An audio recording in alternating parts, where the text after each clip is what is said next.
Nothing really comes to you from outside of you. Everything comes to you from within your own consciousness. Everything comes to you from within your own inner feeling about yourself. Not according to what others think and feel about you, but your experiences come to you. Your cursing or your blessing, your good or your evil, comes to you out of your own inner consciousness. Think about us as the product of 3.5 billion years of evolution. I mean, we have struggled over all those billions of years to be alive and to match ourselves with reality.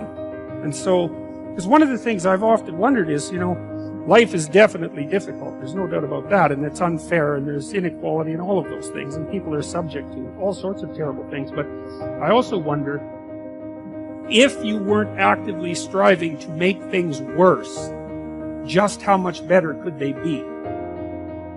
I have never seen anybody who did extraordinary feats that didn't have extraordinary issues.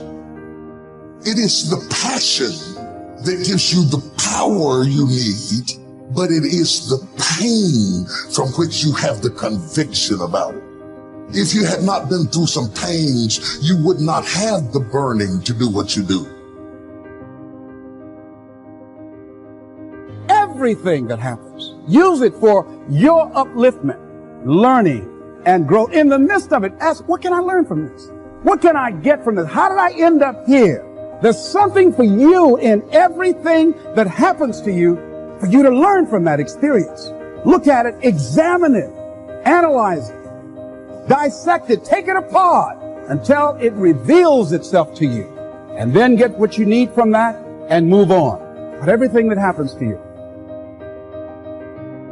It's the decision to face possible failure. It's the decision to get up once you failed. And it's the decision of what to learn when you fail.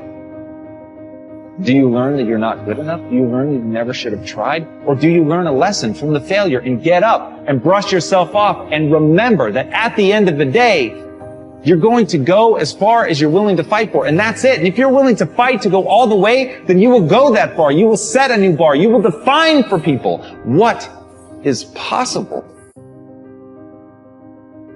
One of the things that you want to avoid is one of the erroneous zones I call procrastination, which is simply hoping and wishing and filling yourself with maybes and being bored and all of these kinds of things.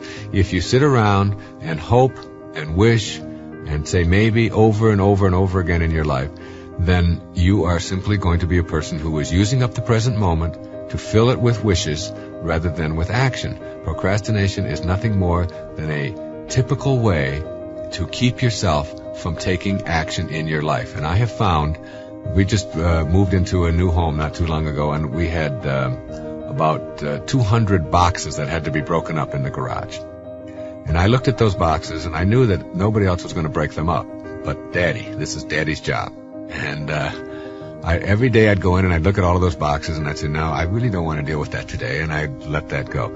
And then came the time when I, just a few days ago, when I went out and I said, I'm just going to break up 5. I'll just do 5. And then if I do 5 every day for the next 3 weeks, I'll have them all broken up, and then I'll call the movement and they'll come and pick them up.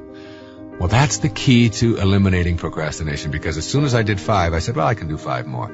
And I came in about an hour and a half later and I had the entire job done. I have found that to be true with virtually everything in my life. If I can put it off and put it off and put it off, but just do one sentence and you got your letter written. Just sit down, and instead of telling yourself, I've got to write this long, long letter to my mother and I haven't written in a long time, you don't do that. You say, I think I'll just write one paragraph to her today. And then all of a sudden, the whole thing is done. Just one little action, one little step, and you have the whole thing corrected. In Hamlet, there's a line that says, refrain tonight, and that shall lend a kind of easiness to the next abstinence, and the next more easy. For use almost can change the stamp of nature. That's so beautiful. For use almost can change the stamp of nature. You can change your very nature by just refraining, by just doing something in the moment. So whatever it is right now, as soon as this tape is over, and it'll be over in just a few minutes, as soon as it's over, whatever it is that you've been procrastinating about or thinking about doing but haven't gotten around to do it, just do an opening on it. Just start it. And you'll find that that simple little act is what gets you going. And it's always, and where does that come from? It doesn't come from acting. It comes from thinking. Thinking makes it so. So rid your life of hoping and wishing and saying maybe and all of those kinds of things, and instead move beyond that and say, anything I can visualize in my mind, if I can get it there and hold it there, I can act upon it. So I will act upon it in the now, in the working unit of your life, now, today, this moment.